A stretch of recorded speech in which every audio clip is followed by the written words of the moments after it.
Hey, family, welcome to another episode of She Say, He Say, ATL. And this season, we've been talking a lot. We've been talking an awful lot about black marriage. We've been talking about black love.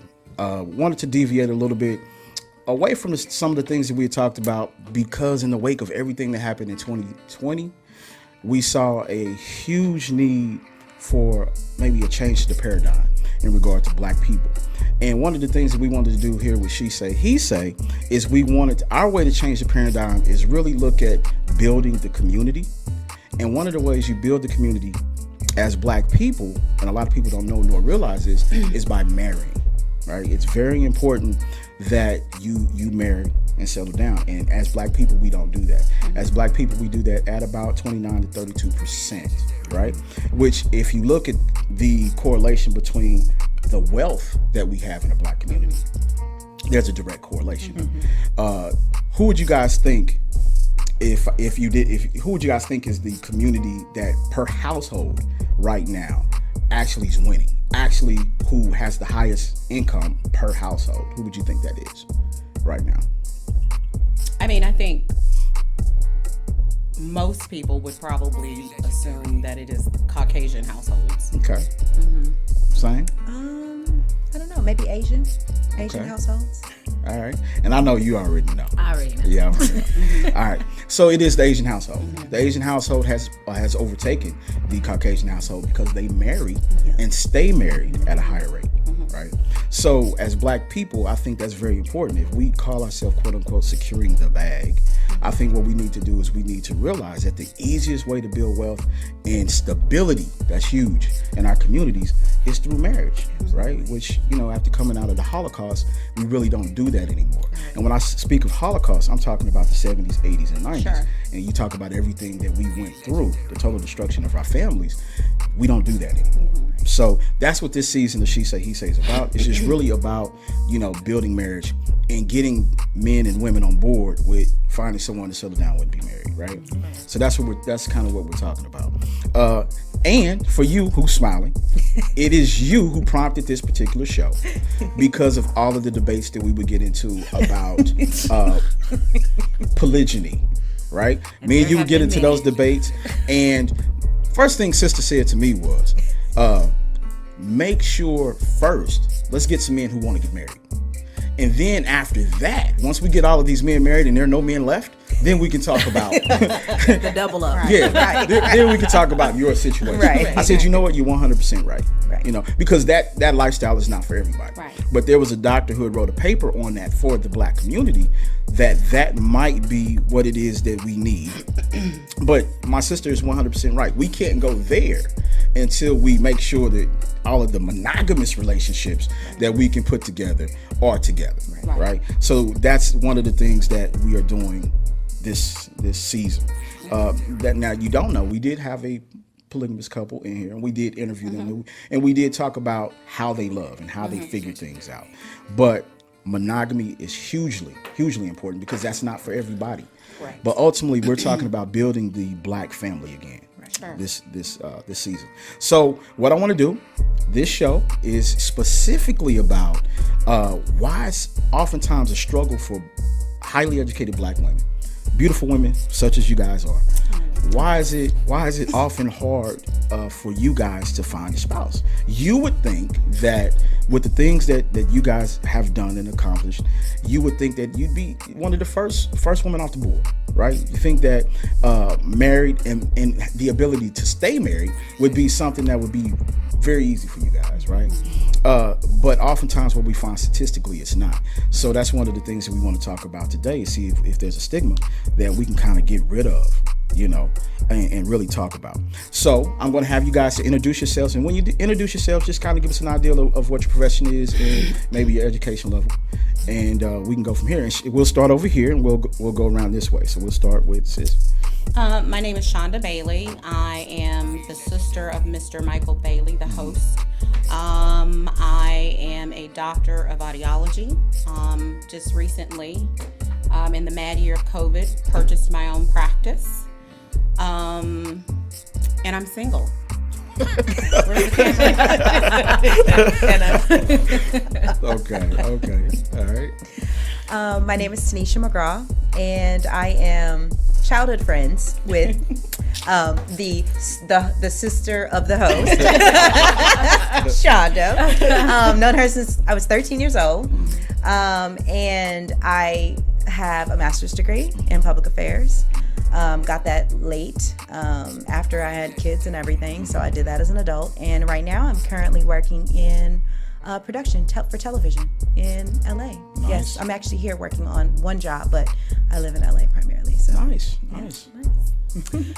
My name is Shantae Bailey, better known as Mrs. Good Thing. I am, by day, I am a project manager at a software company. I have a master's degree and a couple other industry certifications. And for wealth building, I am co-founder and CEO of the Bailey Investment Group. And I'm excited to talk today. All right. So yeah, fellas, it's Miss Good Thing. This is the one I'm always talking about. Y'all looking at you. Autographs afterwards. That's Mrs. Bailey, man. Proud to say that, fellas. I didn't buy into it. When I met my wife, she was I hadn't completed my education. She was working on her master's degree when I met her, and funny quote. We had a quote from an earlier show. We were speaking to a woman who was in the medical field, and she said, "I've acquired a lot of things in my life." And the question that was posed to her is, oftentimes do you lose men because you have acquired so much? She said, if a man chooses not to reach out to me and speak to me because of what I've accomplished and what I have, she said, I cannot help him. She said, because someone has told him that he wasn't shit a long time ago. Right. And he believes he it. believed Right. it. That's He right. believes it. That's real. So Yep. evidently nobody ever told me I wasn't shit. Nobody. I can vouch for that. Right. And Or if I they didn't believe did, it. He didn't believe it. I didn't believe it. I didn't believe it at all. So fellas, I took a chance, and I have a absolutely fantastic wife to show for that.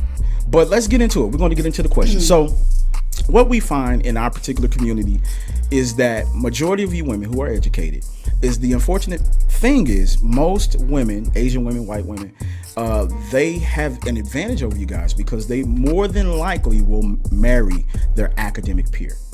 Okay. As black women, it's not as prevalent. Educated black men are not as prevalent in our particular communities if you want to marry black. Right. So we're going to delve into that. And I want to find out from each one of you, how do you feel about that as black women? Just to know statistically, you don't have the same advantage of us as white women. I believe that it was like 70% of them would have the opportunity to marry their peers. So let's get into that. How do you ladies feel knowing that if I want black love, the odds are that I probably will not marry a man who is not my intellectual equal, but not my academic equal. Okay. So Tanisha, give us an idea. Tell us how you feel about that.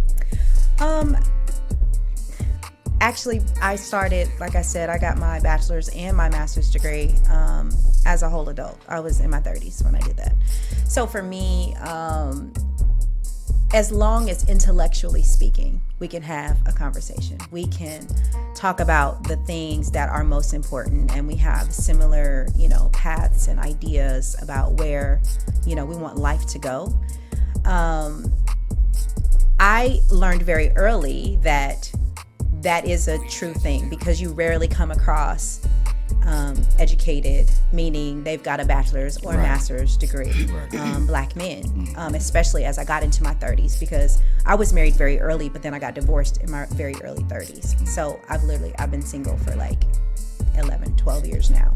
So once I got back into dating and dating as an actual adult, and seeing the men that were out there, it really is a shortage. And it's a cultural thing. I think it's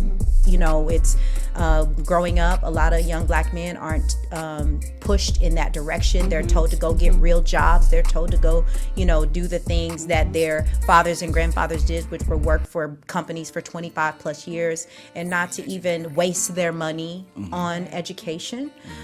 So that's a real thing, and I think that sticks with them. And so therefore, when I was in my programs as an adult, I saw many older black guys in there now getting their education, because I think it was such a thing for black. If they weren't going on a college scholarship for some sport, then it wasn't feasible or it wasn't worth it.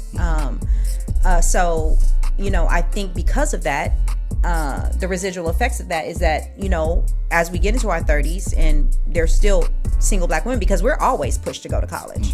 We're always pressed to go, you got to go be the greatest. You got to do this. You got to, another show on that. Yeah. So it's like we're pressed to do all these things, whereas the young men were not. And so that just carries forth into, they become 30 and 40. And so when you got the singles who are in their 30s, we're educated. We have master's degrees or bachelor's degrees and working, good jobs, in corporate America, where the young black men have been told, you just need to go, just go work that job that has some benefits. And, instead of urging them to go ahead, work a little harder, take that extra step, what you need to do in order to, get those degrees under your belt, because it is important. But so for me, the intellectual piece of it is more important than the educational piece, because I know from whence we came as a group, as a people. I grew up in it, and it's definitely surrounded me my whole life. So the intellectual aspect for me is more important than the actual academic paper of it. Absolutely. I'm sorry, really quickly, just to add on what she was saying about the cultural aspect. One of the first things I thought about, along with what she said, is how are we trained up, right? It's not unusual for young black men to be told exactly that. Go get you a job at the post office and work that until you get your pension. Whereas a lot of black young women are told, go get your education so you don't have to depend on a man. Yes, exactly. So it is very interesting to just see how we were raised and how we were steered as young people, and then just seeing the end result of that. So like I said, you could do a whole nother show just on that alone. But I do concur with what she said. For me, it is definitely the intellectual part. And I learned a long time ago that intelligence is relative. With the people in my family that did and did not go to college, all intelligent people, intelligence is relative. Right. And I think it's interesting, real quick, and we will get perspective from you in a sec. Okay. But I think it's interesting that everybody knows from whence you came, so to speak. First, when we talk about the black male not being inspired, essentially that's what that is. Yes.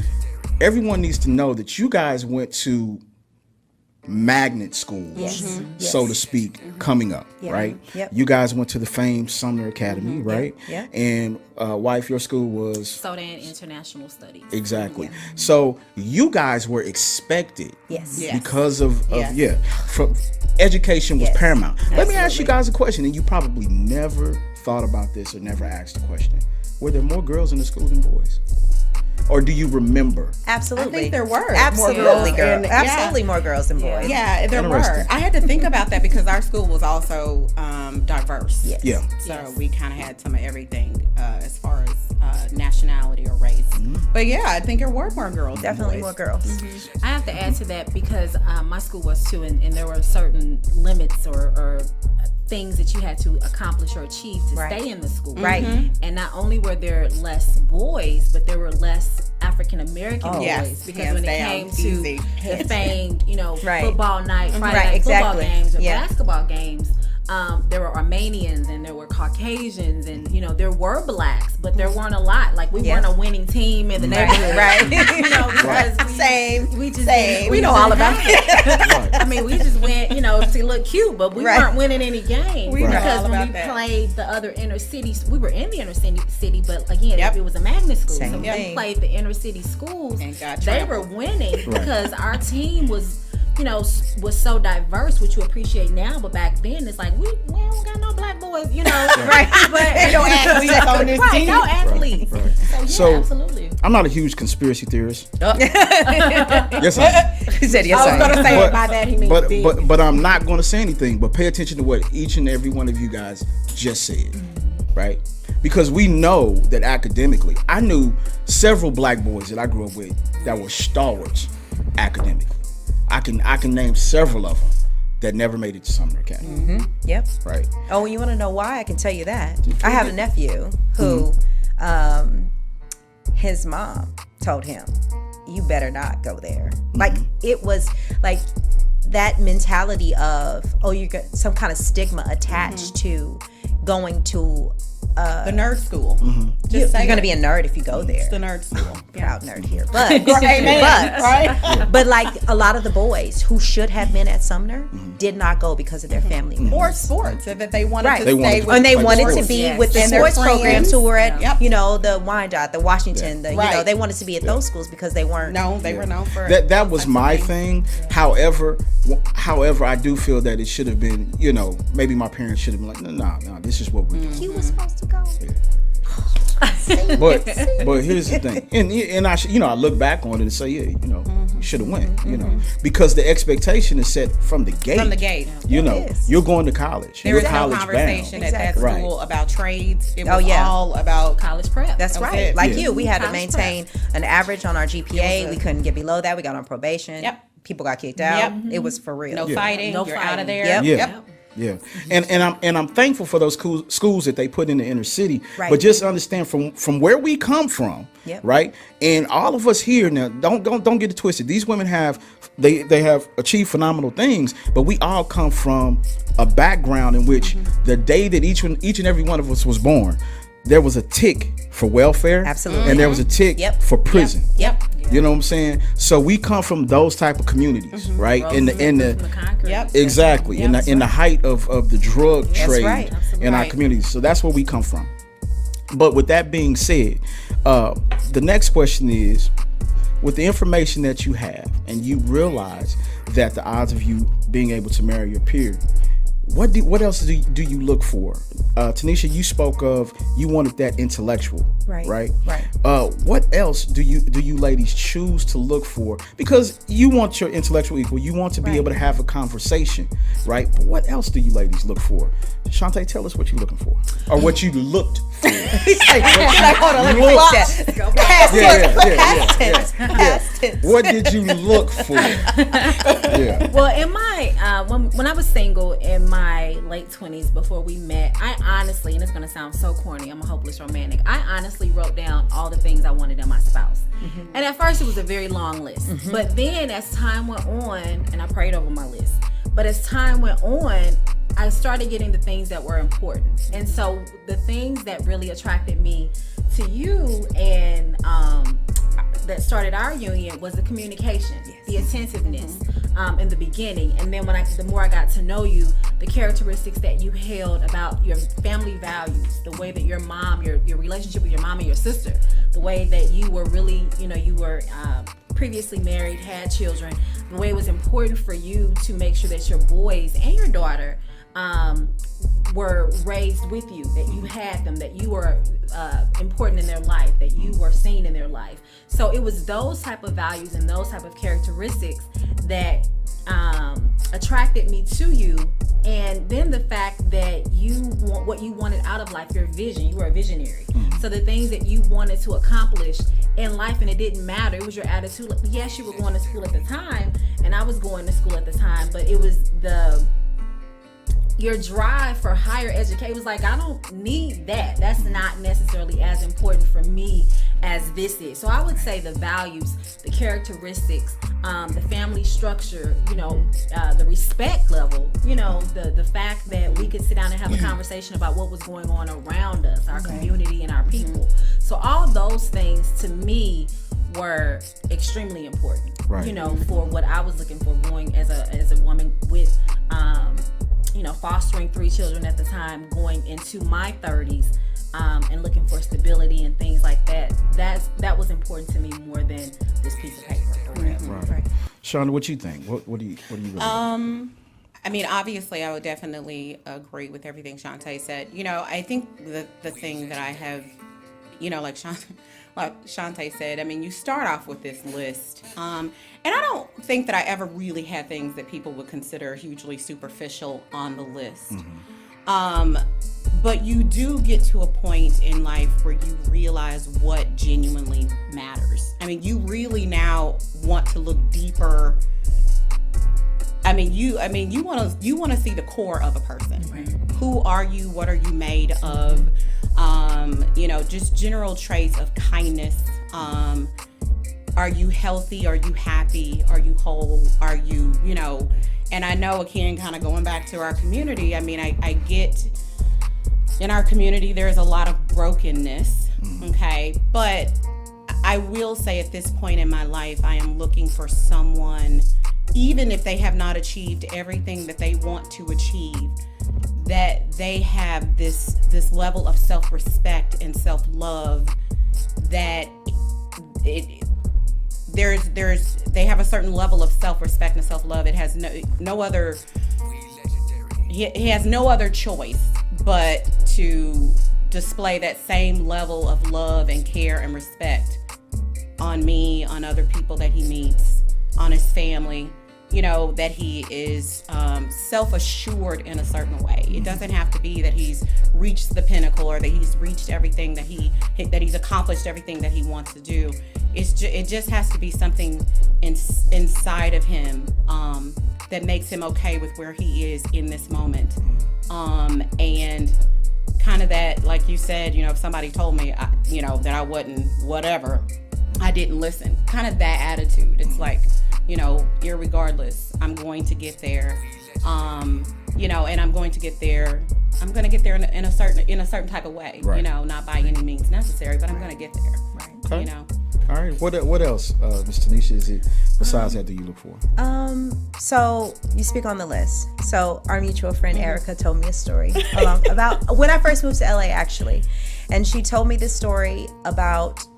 It may have been a friend of hers or something. And, this list is a thing that girls do. And so we've all had a list. And she talked about this friend of hers who had gone to a therapist. And the therapist was like, okay, next time I want you to write me a list of the 20 things that you look for in a mate. Okay, all right. So she did the assignment, came back the next week. She's like, oh, I don't want to see the list. Now I need you to pare that down to 10. She's like, 10 things?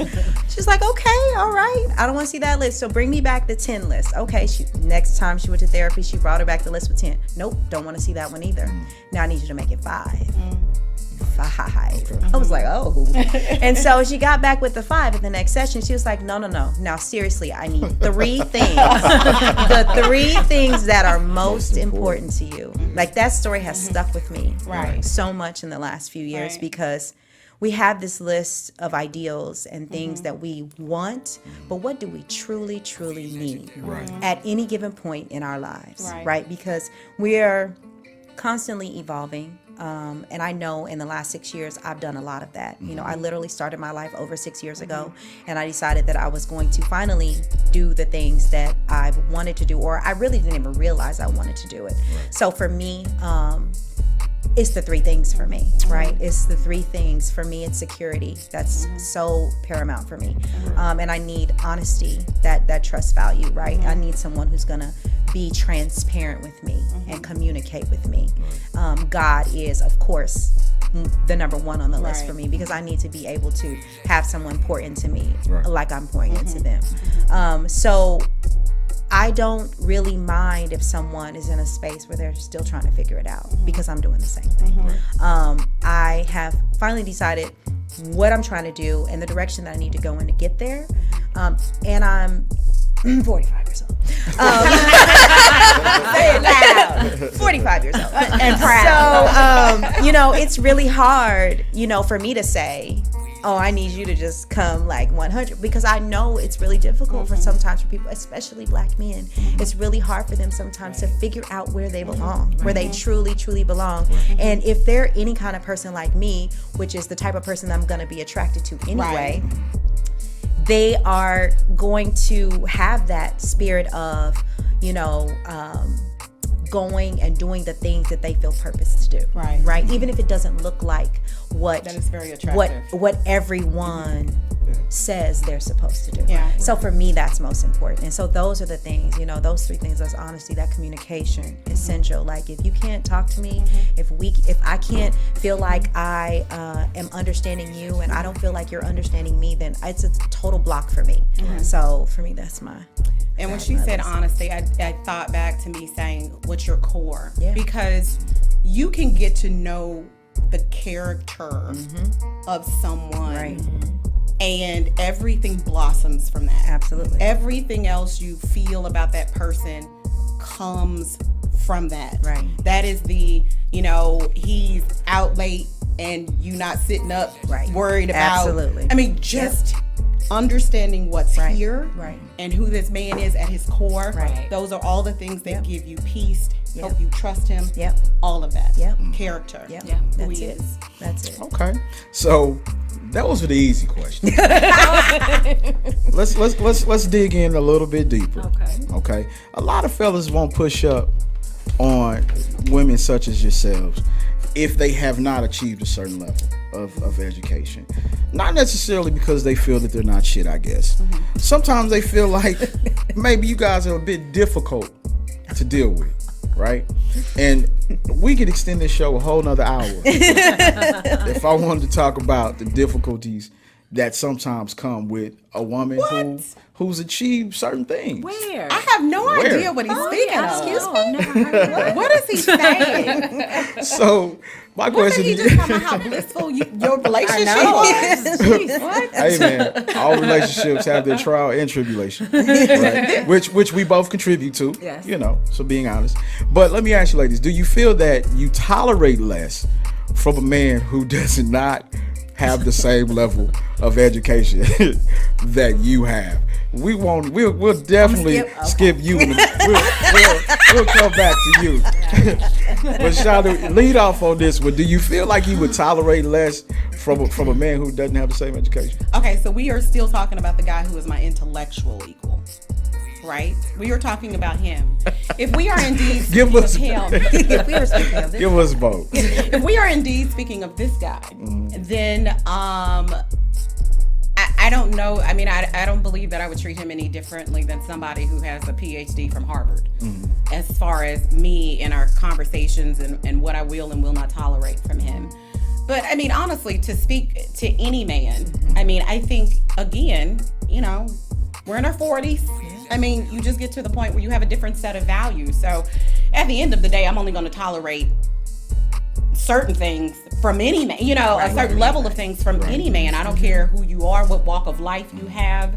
There's only you just have to treat me well. And if you're not, it doesn't matter how many PhDs you have, quite frankly. So those types of things have never mattered to me. I heard girlfriends say, now I will not girlfriends that I've carried into my 40s, but back in my younger days, some of my girlfriends have. I heard specifically, I remember hearing one say that some guy did not look good enough to take anything from him.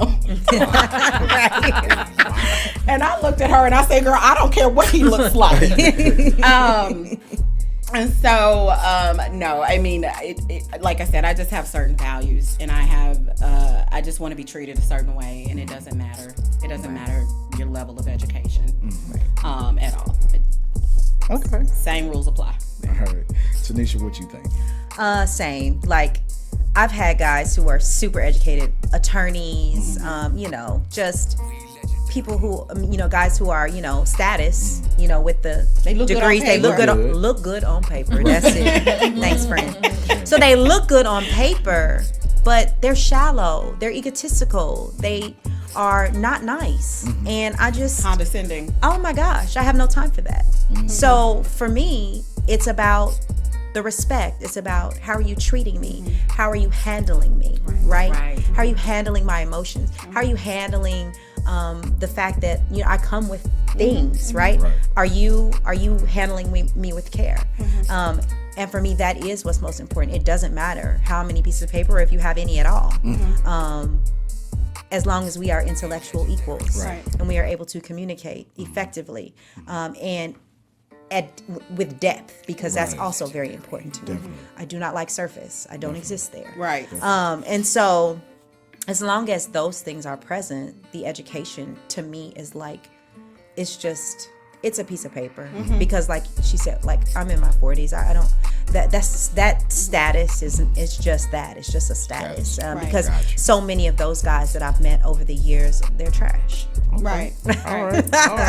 And honestly, just to piggyback on that, is that I honestly, when I see a man who has all these things and he looks good on paper, but yet he still mistreats people. Yeah. Huge. Again, I go back to me saying, if you're not happy, healthy, and whole, that's it. He is insecure as hell. Absolutely. That guy. Absolutely. Because those he guys has accomplished all these things and he still has to belittle people. They're relying on that to make them who they are. Right. Instead of tapping it like, who are you? So you've already shown me who you are. Right. And you're small. Right. I don't care how many things you have and what mountain you're living on, you're small. Yeah. Those are the guys I found to mistreat me more than the guys who don't have education. Wow. Definitely another show. Whole nother show. Another show. So Shantae, how do you feel about that? Will you tolerate less from a man who is not your academic equal? No, I don't tolerate less from anybody. Amen. Not So, anybody. conversation wise, and I'm in my 40s as well. And when I got to my 40s, Shonda and I had this conversation. It was like, you care less. Shonda's slightly older, just a little bit. So she was like, sis, you care less, And so I will not. I have never, I've never had to really be put in those positions. But yes, when they come up, no, I cannot. You cannot talk to me any kind of way. You cannot treat me any kind of way. You cannot dismiss me. We are just as important regardless of what you have behind, alphabet you have behind your name. We are just as important. Right. Okay. Yeah, you got to treat me like the queen I am. Got you. Okay, but you are a queen now. You are a Now, queen. what's very interesting, whole nother show. Okay, and I'm gonna let you move on, but whole nother show. I will say this though. I have had very intelligent, very introspective, and I could probably count myself in on this, friends who, because someone does look good on paper, came out of the relationship saying I didn't recognize myself in it. Right. So it wasn't blatant mistreatment. That's interesting. But just tolerating, More than you would normally have. right. Yeah. Possibly. And it's hard because I don't know if it had anything to do with looked good on paper, possibly because he did. But, coming out of relationships sometimes saying, I didn't recognize myself in it. Yeah. I mean, you got that unicorn, and so you're going to try to, Right. Yeah. hold on Right. to that. Yeah.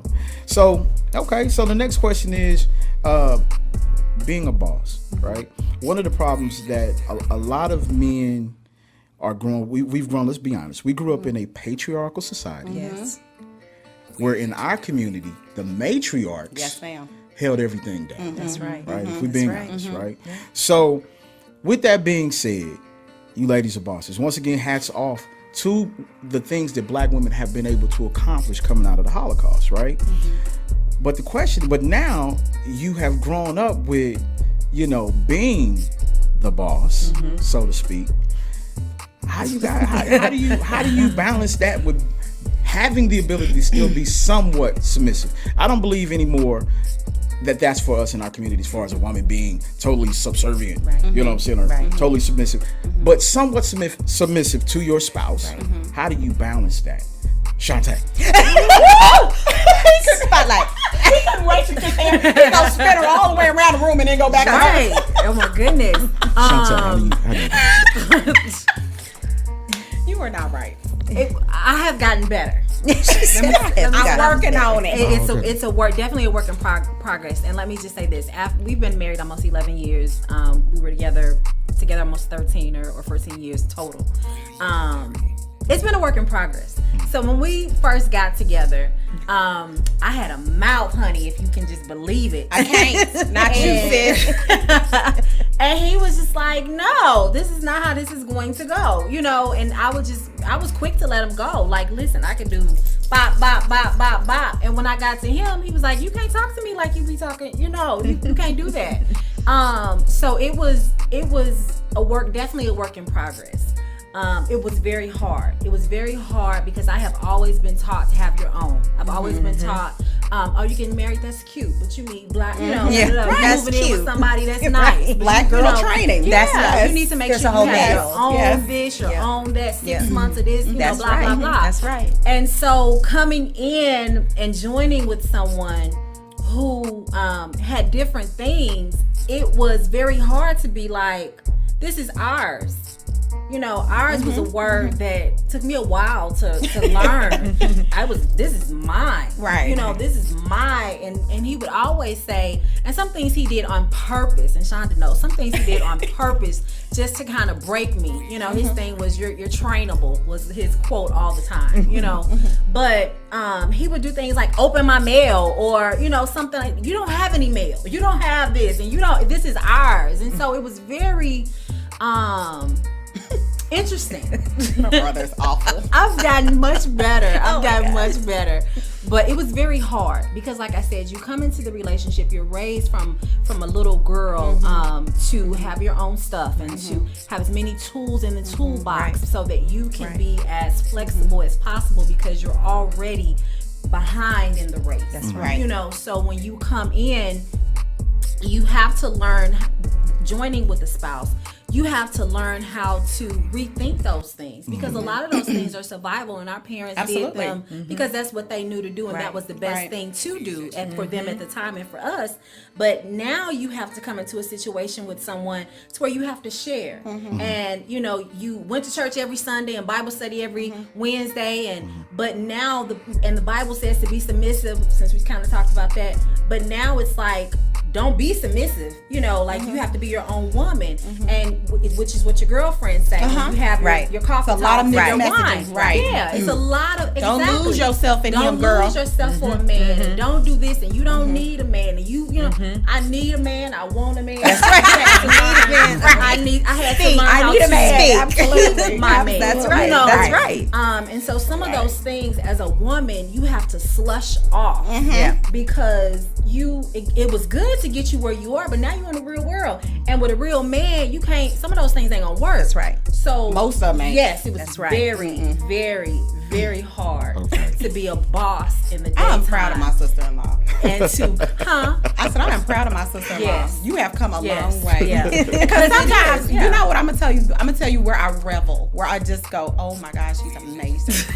It's when this clown say something real crazy, and you know what she does?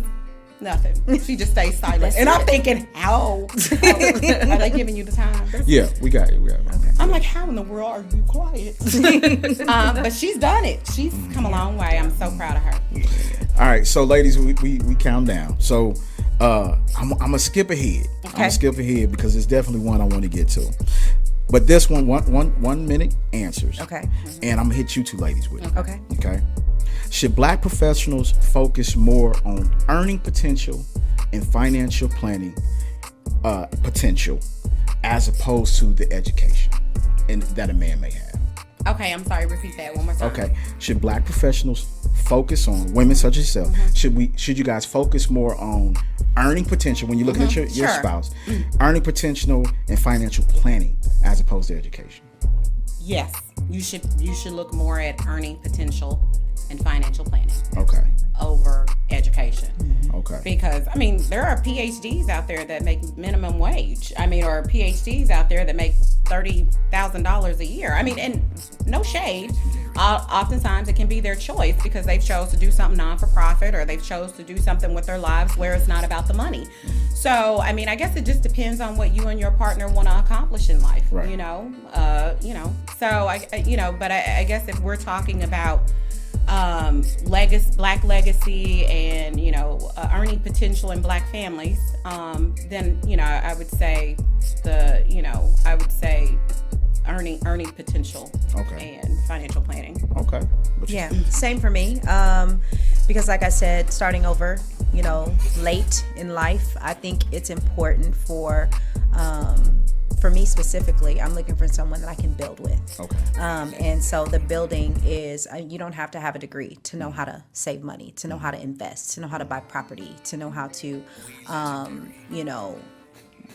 see the things in a very fiscally fit way. So I think that it's more important than a piece of paper, because there's a lot of men who are super educated and have no idea about those Right. things, or they don't care to know about Right. those things. So I think the dreamers, the ones who are the visionaries, the ones who are seeking that knowledge, they're more hungry for it, and they want those, they want to reach those goals. So Absolutely. for me, it's definitely more important for them to have those values and those skills. I definitely dig it. And to speak real quick to what you guys have said, there have been people with higher levels of education than me that have come to me for a job. Right. Right? So it's all about men. It's all about where you see yourself and where you project yourself. Because if you think it, you work hard, you can be that. Absolutely. You did. Right. You did. So my last question for you ladies, okay? Do you ladies feel, and you kind of begin to answer it, but you often hear women say, we got 2 minutes left. I want y'all to give me y'all quick answer.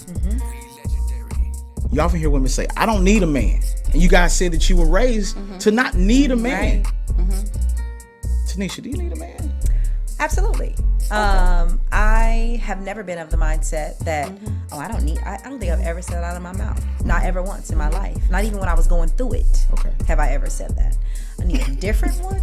Yes, I've said that. But absolutely, there is a certain dynamic that happens when a man and a woman come together and share a purpose and share life. Absolutely. So absolutely, I need a man, and not to meet more than even not physical needs like money and all, but like to nurture me emotionally, Absolutely. to be my security, to Right. be that thing for me For you that to have that wholeness. yes, God that and that I can pour That into. man and woman For me, that God that's created, important right. too. I need to feel like Right. I'm doing that thing for my man. So Right. absolutely. I dig it.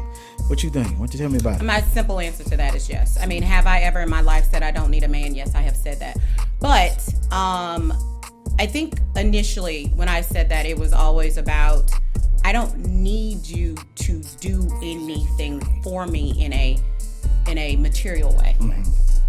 It was never I don't need a man in a spiritual way. Right. It was never that. I've always needed a man in a spiritual way, in a God made you for me way. Right. I've always needed that. Gotcha. Yeah. Gotcha. Have you ever said that, ma'am? I have said I don't need a man. I think back in the day, I don't need no man. I can do this, blah blah blah blah blah. I need a man. I want a man, and we joke a lot, but I need a black man because I'm a lot, You need somebody and- can handle that, right. And I need you as my man. That's it. You ain't gotta worry yeah. about it. You ain't gotta worry about it. You ain't gotta worry about that. You ain't gotta worry about that. Hey, but we've had a dope show. I thank you. all of you ladies for coming out. It's Absolutely. been excellent. Absolutely. And hopefully we can move more men to approach you ladies. Amen. When they see you guys out, because now they know what you're looking for, right? If you're a man who knows you aren't, who knows you, who hasn't heard that you weren't shit and believed it, right? And you know who you are, you're self-assured, you can approach any black woman, Right. and be real, be honest from the gate. And it doesn't matter your level of education, right? Absolutely. So that's one thing as black men we need to get out of, and as black men we need to make sure that we covet our black women. These women are asking for covering. They're asking to feel safe. Absolutely. They're asking for people to take care of their heart, take care of their emotions. That's what they're looking for, fellas. So in all honesty is we need to take the stigma behind education in our communities, put it behind us, and really focus on getting together and marrying and building. Right. Building That's right. as couples. Absolutely. But once again, thank you guys for coming out for another episode of She Say, He Say ATL. Continue to ride with us. You can definitely catch us on YouTube, catch us on Anchor.